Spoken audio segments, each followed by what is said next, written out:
जय श्री कृष्णा। राधे राधे दोस्तों, आपके अपने चैनल द मयंक वॉइस में आपका बहुत बहुत स्वागत है। माँ भगवती दुर्गा की कृपा सदैव आप और आपके समस्त परिवार पर बनी रहे। दोस्तों, आज की वीडियो में मैं आपसे बात करने वाला हूँ होलाष्टक के बारे में। होलाष्टक क्या होते हैं, होलाष्टक कब से प्रारंभ हो रहे हैं, कब समाप्त हो रहे हैं, इन दिनों में हमें क्या करना चाहिए, क्या नहीं करना चाहिए, किस प्रकार से पूजा आराधना करनी चाहिए, कौन से उपाय करने चाहिए, होलाष्टक से संबंधित जानकारी आपको आज की वीडियो में मैं शेयर करने जा रहा हूं। तो वीडियो बहुत महत्वपूर्ण है, पूरा जरूर देख लीजिए। अच्छी लगे वीडियो तो लाइक भी जरूर कीजिए, क्योंकि आपके लाइक्स, आपके कमेंट्स मेरे लिए बहुत महत्वपूर्ण होते हैं। यही एकमात्र जरिया है जिनसे मुझे पता चलता है कि आपको यह वीडियो अच्छी लगी है और आपके लिए यह वीडियो उपयोगी है। तो अगर वीडियो अच्छी लगे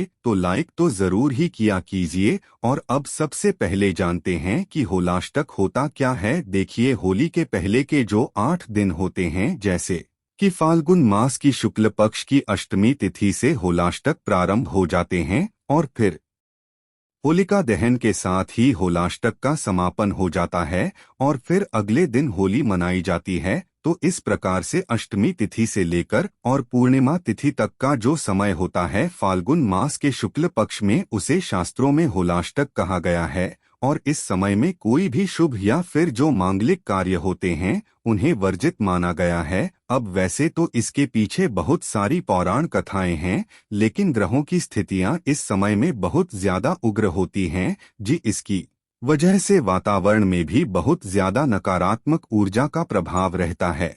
और शास्त्रों में ऐसा कहा गया है कि इस समय में अगर कोई भी शुभ कार्य किया जाता है तो उसका फल शुभ नहीं होता है, अशुभ फल प्राप्त होता है और इससे कई तरह की समस्याओं का सामना करना पड़ता है। तो शुभ कार्यों पर नकारात्मक प्रभाव पड़ता है। इस वजह से इस समय में शुभ कार्य नहीं करना चाहिए। ज्योतिष शास्त्र के अनुसार होलाष्टक के दौरान अष्टमी तिथि को चंद्रमा, नौवीं को सूर्य, दशवीं को शनि, एकादशी को शुक्र, द्वादशी को गुरु, त्रयोदशी को बुध, चतुर्दशी को मंगल, तो पूर्णिमा को राहु की जो ऊर्जा होती है नकारात्मक रहती है।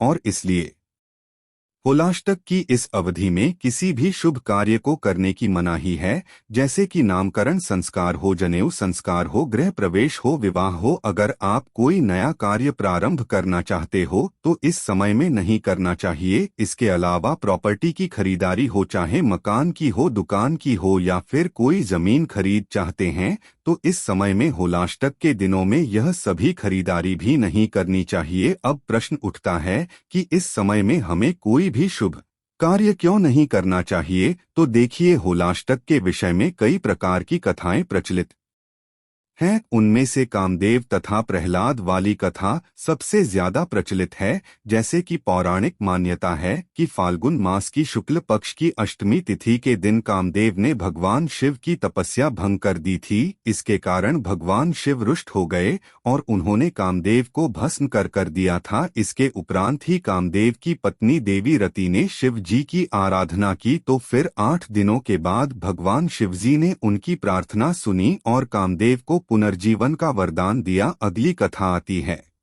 भक्त प्रहलाद की। भक्त प्रहलाद का जन्म हुआ था एक राक्षस कुल में, लेकिन वह भगवान विष्णु के अनन्य भक्त थे। उनके पिता का नाम था हिरण्यकशिपु और हिरण्यकशिपु को यह बात बिल्कुल भी पसंद नहीं थी कि उनका बेटा भगवान विष्णु की भक्ति करे, उनका नाम जप करें और उनकी तपस्या करें। अब उसने प्रहलाद को समझाने की बहुत कोशिश की कि वह भगवान विष्णु की भक्ति ना करें, लेकिन प्रहलाद नहीं माने, वह भगवान विष्णु की भक्ति करते ही रहे। इस कारण उसने फाल्गुन मास की अष्टमी तिथि से लेकर और पूर्णिमा तक प्रहलाद को काफी यातनाएं दी। जब उसकी यातनाएं का भी प्रहलाद पर कोई असर नहीं हुआ, तब उसने पूर्णिमा के दिन अपनी बहन होलिका को प्रहलाद को लेकर अग्नि में बैठने को कहा। होलिका को अग्नि से न जलने का वरदान प्राप्त था। जब होलिका उसे आग में लेकर बैठी तो भी प्रहलाद नहीं जला, लेकिन होलिका जलकर राख हो गई। इस कारण होली से पहले के जो 8 दिन होते हैं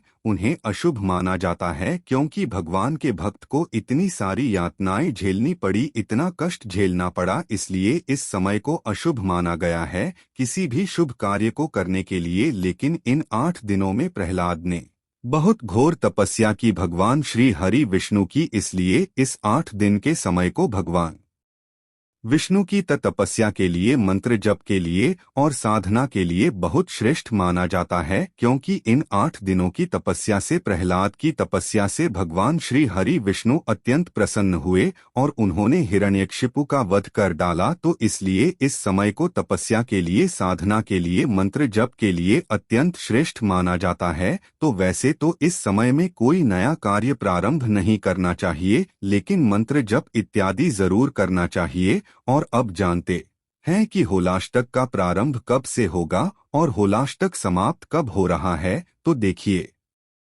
साल 2024 में होलाष्टक प्रारंभ हो रहा है 17 मार्च 2024 को और होलाष्टक का समापन होगा 24 मार्च 2024 को। होलिका दहन के साथ होलिका दहन 24 मार्च को होगा और 25 मार्च को होली मनाई जाएगी। अब बात करें कि होलाष्टक में किन मंत्रों का जप करना चाहिए, किन देवताओं की आराधना करनी चाहिए। तो देखिए, धार्मिक मान्यताओं के अनुसार होलाष्टक के दौरान भगवान हनुमान जी, भगवान श्री हरि विष्णु और भगवान नरसिंह जी की पूजा करने का विधान बताया गया है। इस समय में इन देवताओं की पूजा करने से सभी समस्याएं दूर हो जाती हैं। साथ ही होलाष्टक के जो 8 दिन होते हैं, इन दिनों में व्यक्ति को निरंतर महामृत्युंजय मंत्र का जप करना चाहिए। तो दोस्तों, आज की वीडियो में होलाष्टक, होली और होलिका दहन से संबंधित संपूर्ण जानकारी मैंने आपसे शेयर की। उम्मीद करता हूं कि अगर वीडियो अच्छी लगी हो तो लाइक कीजिए, शेयर कीजिए